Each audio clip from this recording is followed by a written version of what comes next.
Joining me now is Border County Sheriff Thad Cleveland of Terrell County, Texas. Sheriff, good afternoon. Fentanyl has been very serious. It's been an issue for a while. It's been impacting families across the United States. Anytime we hear about these numbers falling, that's a good thing. But trafficking means that we may be seeing less of the drug throughout the rest of the country, right? Hi, Nick. Great to be on with you. No, and you're exactly right. And I hadn't seen those numbers that Jorge mentioned. And I'll tell you what, wow, that is a significant progress along the border. Not only has President Trump impacted illegal alien crossings at the border, but fentanyl seizures in between the ports of entry and at the ports of entry. It's great. And I've had the opportunity to speak at fentanyl events for those that have lost loved ones to fentanyl and meet with families. And I can tell you there's nothing more important to them than stopping this dangerous drug at the border. Yeah, because it's not about politics at this point. You may or may not agree with the president, but when you see numbers like this, when you see that the number of those crossing the border has dropped, when you see that this dangerous drug that is deadly has dropped, that only can tell you that something's working.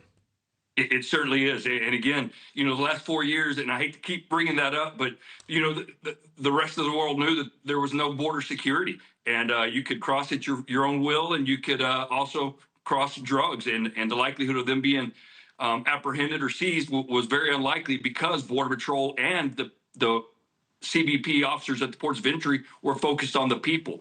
Now that Border Patrol's back and we've got the support of the military at the border, and the customs officers at the ports of entry are able to focus on those seizures and finding those loads. But Sheriff Cleveland, you opened by saying that you've spoken to families who have experienced that loss in real time. I can only imagine their pain. What is your county doing now to reduce drug trafficking, and how has the approach changed?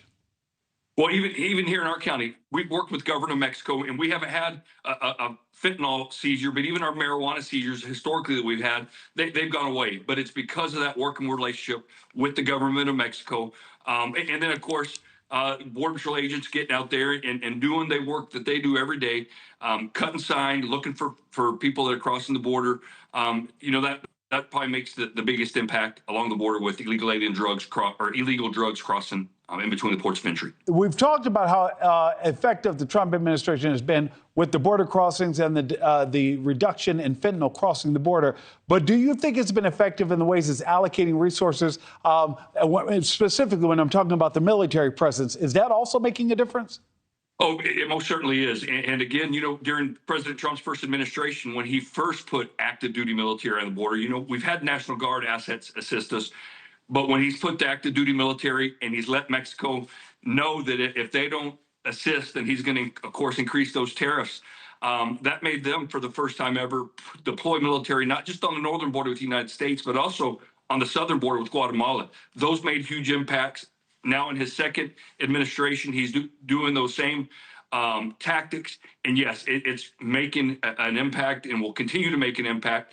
But, Nick, I have to mention that President Trump's done his part. Now it's time for Congress to do their part. They have to give him the funds he's asking to finish securing the border and put forth the effort that he wants to put there. And Sheriff Cleveland, that was literally my last question. Do you feel like everything has been done? I've got less than 30 seconds. Do you think there's more work to do?